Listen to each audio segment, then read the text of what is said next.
अस्सलाम वालेकुम। तो बच्चों आज हम देखने लगे हैं electric polarization of dielectrics. In other words हम ये देखेंगे कि अगर हम कैपेसिटर के अंदर डाइइलेक्ट्रिक इंसर्ट करते हैं इंस्टेड ऑफ एयर और वैक्यूम, तो उस डाइइलेक्ट्रिक की वजह से कैपेसिटर की कैपेसिटेंस सी जो है वो इंक्रीज क्यों हो जाती है। ठीक हो गया, तो ये हम देखेंगे। तो डाइइलेक्ट्रिक्स जो हैं, पहले तो ये देख लेते हैं कि डाइइलेक्ट्रिक हम किसको कह रहे हैं। बेसिकली डाइइलेक्ट्रिक जो है वो इंसुलेटर को हम कहते हैं। और इसको डाई इलेक्ट्रिक क्यों कहते हैं? डाई का मतलब होता है टू, डाई मतलब टू और इलेक्ट्रिक मतलब चार्ज समझ लीजिए आप। तो इसके ऊपर हम देखेंगे कि इस प्रोसेस के थ्रू जब इसको हम कैपेसिटर प्लेट्स के अंदर इंसर्ट करते हैं इंसुलेटर मीडियम को, तो उसके ऊपर चार्जेस जो हैं वो स्प्लिट अप हो जाते हैं थोड़े से, और वो एक डाईपोल बना देते हैं, इसलिए इसको हम डाई इलेक्ट्रिक कहते हैं। ठीक हो गया। तो आपको पता है कि नॉर्मली आपके जो एक इंसुलेटर होता है वो ज़ाहिर है एटम और मॉलिक्यूल से मुश्तमिल होता है। और अगर आप देखें तो एटम जो है वो आपको पता है कुछ इस तरह का दिखता है कि ये पॉजिटिव चार्ज होता है, और यानी कि सारे प्रोटॉन्स होते हैं, और यहाँ पर इसके गिर्द जो है वो यूँ इलेक्ट्रॉन रिवॉल्व करता है, तो इस तरह नेगेटिव चार्ज होता है। और जब इस पे कोई एक्सटर्नल फोर्स नहीं लग रही तो ये एक न्यूट्रल एटम है। और न्यूट्रल इस तरह से या मॉलिक्यूल है, और वो इस तरह से कि हमारा जितना पॉजिटिव चार्ज है न्यूक्लियस के अंदर उतने ही बाहर इलेक्ट्रॉन होते हैं। ठीक है, हर एक एटम को अगर आप देखें तो उसके अंदर जितने प्रोटॉन होते हैं उतने इलेक्ट्रॉन होते हैं, जिसकी वजह से वो एटम जो है वो ऑन द होल एक न्यूट्रल एटम होता है, उस पर कोई चार्ज नहीं होता। और ये कि जो इलेक्ट्रॉन का इन्होंने यहाँ पे लिखा हुआ है ना कि centre of electron and nucleus coincide, इसका मतलब है कि न्यूक्लियस जो है उसका सेंटर भी ये है। ठीक है, और इलेक्ट्रॉन जो है चूंकि वो भी इसके गिर्द प्रेज्यूमेबली सर्कल में रिवॉल्व कर रहे हैं, तो उनका भी जो सेंटर है वो ये है। ठीक हो गया। तो यानी इलेक्ट्रॉन और न्यूक्लियस जो है वो सेम मतलब कंसेंट्रिक है, एक ही सेंटर के गिर्द हैं। यानी समझ लीजिए जैसे एक दायरे के अंदर दायरा होता है ना, उस तरह। तो जब इसके ऊपर कोई एक्सटर्नल फोर्स नहीं लग रही तो ये हालत है कि एटम जो है वो एक तो न्यूट्रल है, दूसरा उसके इलेक्ट्रॉन, उसका नेगेटिव चार्ज और उसका पॉजिटिव चार्ज जो है उसके उसके सेंटर जो है वो कंसाइड कर रहे हैं। ठीक हो गया। तो ये नॉर्मली होता है। तो यहाँ से आप देखिए कि अब हम क्या करेंगे कि अब हम when the molecule of dielectric are subjected to an electric field between the plates of capacitor, the negative charge electrons are attracted towards the positive charge plate of the capacitor and the positive charge nuclei towards the negative charged plate। ठीक है, अब होगा ये, अब ये जो die electric है वो कैसे बनता है, जो इंसुलेटर है। तो होगा ये कि लेट से हमारे पास इस तरह कैपेसिटर प्लेट्स हैं, इस प्लेट पे पॉजिटिव चार्ज है और इस प्लेट पर नेगेटिव चार्ज है। ठीक है, तो हमने ये जो डाई इलेक्ट्रिक था यानी कि एटम से मुश्तमिल था, जो डाई इलेक्ट्रिक जो कि अनचार्ज जो कि न्यूट्रल एटम थे उन पर मुश्तमिल था डाई इलेक्ट्रिक, उसको हमने यहाँ पर रख दिया है। यानी अब वो सारे एटम्स जो हैं वो यहाँ पर शो होंगे इस तरह। ठीक है, लेट से हम सिंप्लिसिटी के लिए 4 एटम्स ले लेते हैं, इनके बीच में जो है वो पॉजिटिव चार्ज होगा और बाहर जो है वो नेगेटिव चार्ज होगा, नेगेटिवली चार्ज इलेक्ट्रॉन्स होंगे इस तरह। तो अभी जब जैसे ही यहाँ पर इलेक्ट्रिक फील्ड अप्लाई होगी, यहाँ पे इलेक्ट्रिक फील्ड अप्लाई होगी, तो होगा ये कि ये जो पॉजिटिवली चार्ज प्लेट है ये पॉजिटिव चार्ज को रिपेल करेगी और नेगेटिव चार्ज को अपनी तरफ अट्रैक्ट करेगी। तो ये जो नेगेटिव चार्ज है ये थोड़ा सा यहाँ पे आ जाएगा, यानी ये जो हमारा पूरा एटम है ये थोड़ा सा गोल की बजाय समझ लीजिए कि ये इस शेप का हो जाएगा, जिसमें नेगेटिव चार्ज यहाँ आ जाएगा और पॉजिटिव चार्ज नेगेटिव प्लेट की तरफ भागेगा। सीधा ये वाला एटम जो पहले पहले जो है वो स्फेरिकल दिख रहा था, ये भी क्या हो जाएगा, थोड़ा सा इस शेप में, ओवल शेप में चला जाएगा। और इसमें भी अगर हम अपनी पेंसिल का कलर चेंज कर लें तो वो तब ये है कि यहाँ पर नेगेटिव चार्ज आ जाएगा इस जगह पर, और यहाँ पॉजिटिव चार्ज आ जाएगा। इसी तरह ये नेगेटिव प्लेट है तो यहाँ पर पॉजिटिव चार्ज आ जाएगा, और ये वाला एटम भी थोड़ा सा ओवल शेप में हो जाएगा, इधर पॉजिटिव चार्ज आ जाएगा, इधर नेगेटिव आ जाएगा, इसी तरह ये भी नेगेटिव, इधर पॉजिटिव, इधर नेगेटिव। तो इस तरह जो इलेक्ट्रिक फील्ड है उसका इफेक्ट ये होगा, या जो दो चार्ज प्लेट हैं उनके अंदर डाइलेक्ट्रिक इंसर्ट करने का इफेक्ट ये होगा कि हमारे जो एटम्स हैं they will no longer be in circular shape or in spherical shape. They will be now in oval shape or displaced. यानी उनका जो पॉजिटिव चार्ज होगा वो नेगेटिव चार्ज से थोड़ा सा डिस्प्लेस्ड होगा और ये वाली शेप आपको दिखेगी। यानी ये कि जो पॉजिटिव चार्ज है उसका सेंटर और नेगेटिव चार्ज का सेंटर जो है वो अब सेम नहीं है, और पॉजिटिव और नेगेटिव चार्ज जो है वो थोड़ा डिस्टेंस पे पड़े हुए हैं। ऐसी सूरत में जब आपका मॉलिक्यूल या एटम जो है वो इस तरह हो कि उसका पॉजिटिव चार्ज जो है वो एटम की या मॉलिक्यूल की एक तरफ कंसंट्रेटेड हो और नेगेटिव चार्ज जो है वो दूसरी तरफ कंसंट्रेटेड हो, उनके दरमियान कुछ स्मॉल डिस्टेंस डी हो, तो इसको हम कहते हैं कि ये पोलराइजेशन हो गई है। और चूंकि दो पोल्स बने हैं यानी एक पॉजिटिव वाला और एक नेगेटिव वाला, तो हम कहते हैं कि ये एक डाईपोल है। ठीक है, सो two equal and opposite charges separated by a small distance are said to constitute a dipole.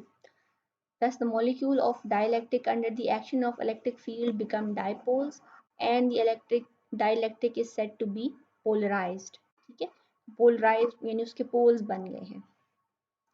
अब इससे हमारी जो कैपेसिटेंस है वो कैसे इन्हांस होगी? हमें पता है कि भाई जो अब यहाँ पर देखिए इन्होंने, तो यहाँ पे देखिए इन्होंने ये फिगर ड्रॉ की हुई है कि पॉजिटिव प्लेट है, इसके अराउंड इसके पास जो है वो नेगेटिव चार्ज आ गया है, और ये नेगेटिव प्लेट है इसके पास पॉजिटिव चार्ज आ गया। तो होगा ये कि जो पॉजिटिव चार्ज प्लेट है इसके पास जो ये नेगेटिव चार्ज आया है इससे इसका थोड़ा सा चार्ज रिड्यूस हो जाएगा, न्यूट्रलाइज हो जाएगा। यानी पहले तो इस पर पॉजिटिव चार्ज स्टोर था ना, अब चूंकि उसको अंदर जो डाइलेक्ट्रिक है उसकी सरफेस पे जो उसकी सरफेस इसके साथ इन टच है उस सरफेस पे नेगेटिव चार्ज आ गया है, तो ये वाला चार्ज पॉजिटिव जो है वो थोड़ा सा न्यूट्रलाइज हो जाएगा। इन अदर वर्ड ये चार्ज जो है वो थोड़ा कम हो जाएगा। ये सरफेस चार्ज डेंसिटी जो है वो इस प्लेट की थोड़ी डिक्रीज हो जाएगी, और अगर सरफेस चार्ज डेंसिटी डिक्रीज हो रही है तो इलेक्ट्रिक फील्ड पे क्या असर पड़ेगा? ये ई जो है वो आपने फाइंड आउट किया था गॉसेस लॉ के अकॉर्डिंग के वो पैरेलल प्लेट्स के लिए क्या होती है, sigma divided by epsilon not.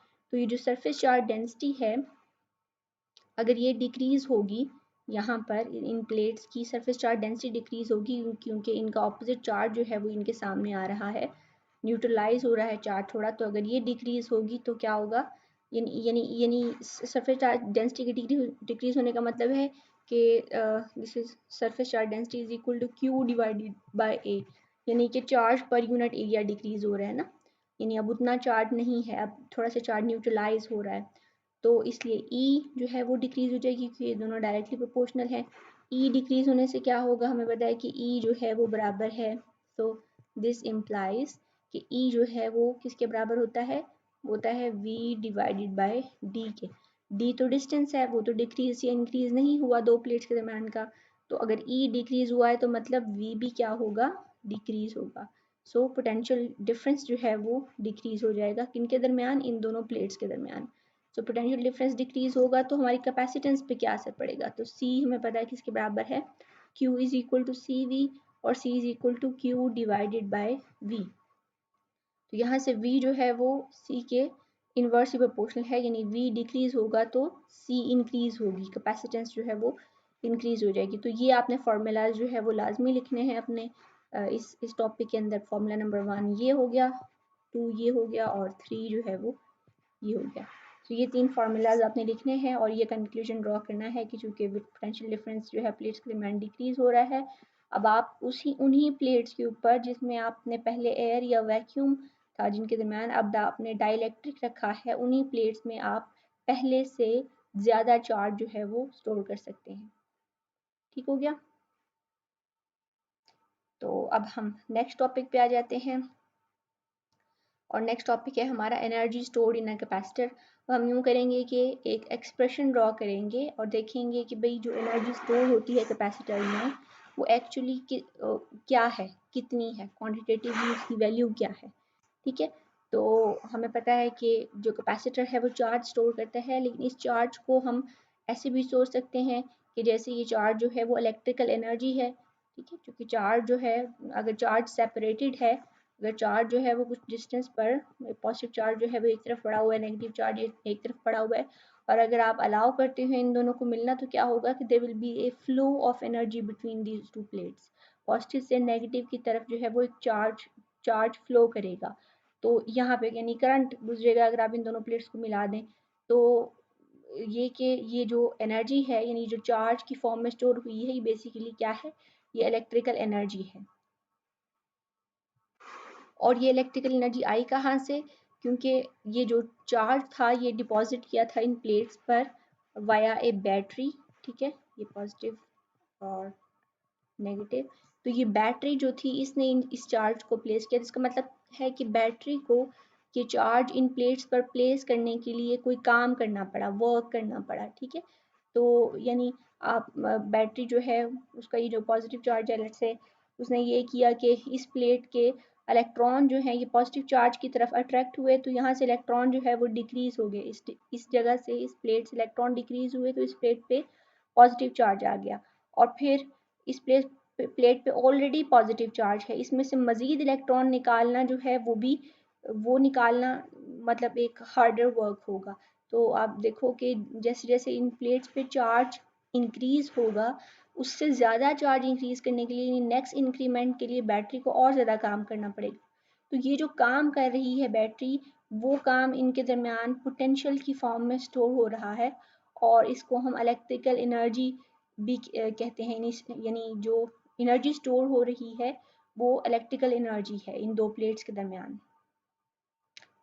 So this is due to the fact that with each small increment of charge being deposited during the charging process, the potential difference between the plates increases, and larger amount of work is needed to bring up next increment of charge, ठीक है।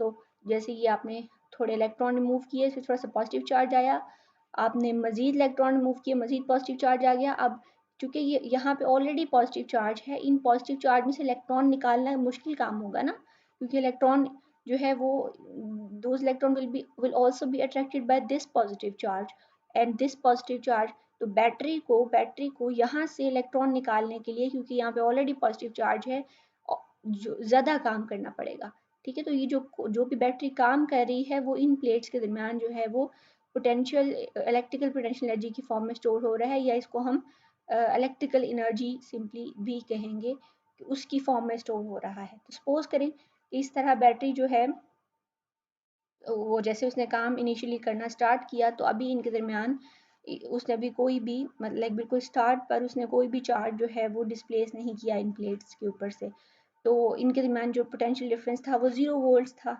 तो सबसे पहले इनके दरमियान potential difference जो है 0 volts था 0 सेकेंड्स पे, अभी हमने स्टार्ट किया प्रोसेस। और फिर क्या हुआ कि हमने फिर ये प्रोसेस कंप्लीट हो गया कि बैटरी ने काम किया, इन दोनों प्लेट्स के ऊपर जो है वो जो पोटेंशियल डिफरेंस है वो आ गया V। तो पहले जो था इनिशियली ये वाला पोटेंशियल डिफरेंस था, सो दिस इज इनिशियल, और फाइनली पोटेंशियल डिफरेंस क्या हो गया, तो फाइनल पोटेंशियल डिफरेंस क्या हो गया, वो हो गया V, ठीक है। तो फिर जो एवरेज पोटेंशियल डिफरेंस होगा यानी V एवरेज, वो क्या होगा, इनिशियल पोटेंशियल डिफरेंस जो कि 0 वोल्ट था, फाइनल पोटेंशियल डिफरेंस जो कि V वोल्ट था डिवाइडेड बाय 2, तो ये हो जाएगा 1/2 इंटू V। सो ये हमारा एवरेज पोटेंशियल डिफरेंस आ गया। अब अगर ये एवरेज पोटेंशियल डिफरेंस है, तो जो पोटेंशियल एनर्जी स्टोर होगी उन दो प्लेट्स के दरमियान यानी इलेक्ट्रिकल पोटेंशियल एनर्जी, वो क्या होगी, वो हमें पता है कि पोटेंशियल एनर्जी जो है वो किसके बराबर होती है, वो होती है, आपने ये वाला फॉर्मूला पढ़ा है, delta U is equal to Q times delta V. अगर आप यहाँ से डेल्टा हटा दोगे तो इधर से भी डेल्टा हट जाएगा, यानी U is equal to Q into V.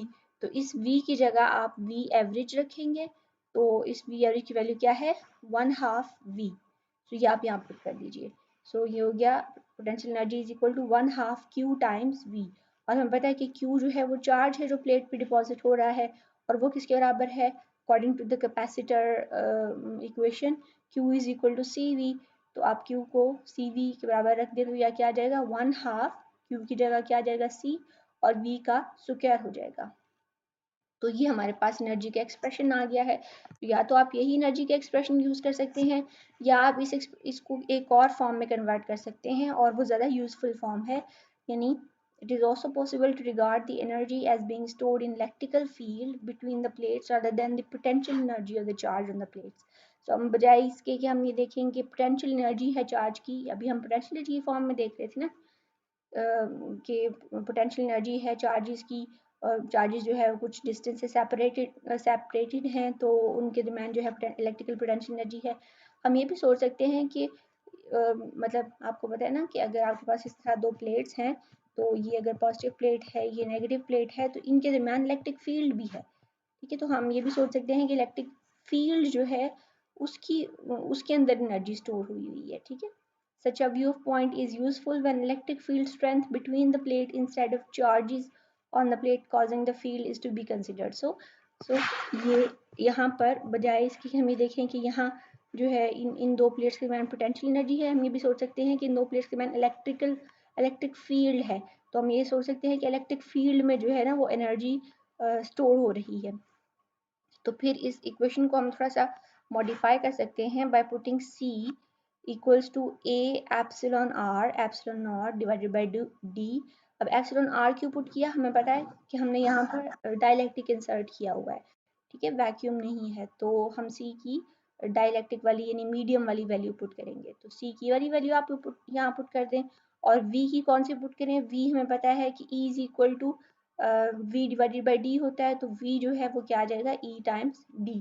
तो ये आपकी V की वाली वैल्यू पुट कर दें, तो चूंकि इसका स्क्वायर है तो इसका भी स्क्वायर हो जाएगा।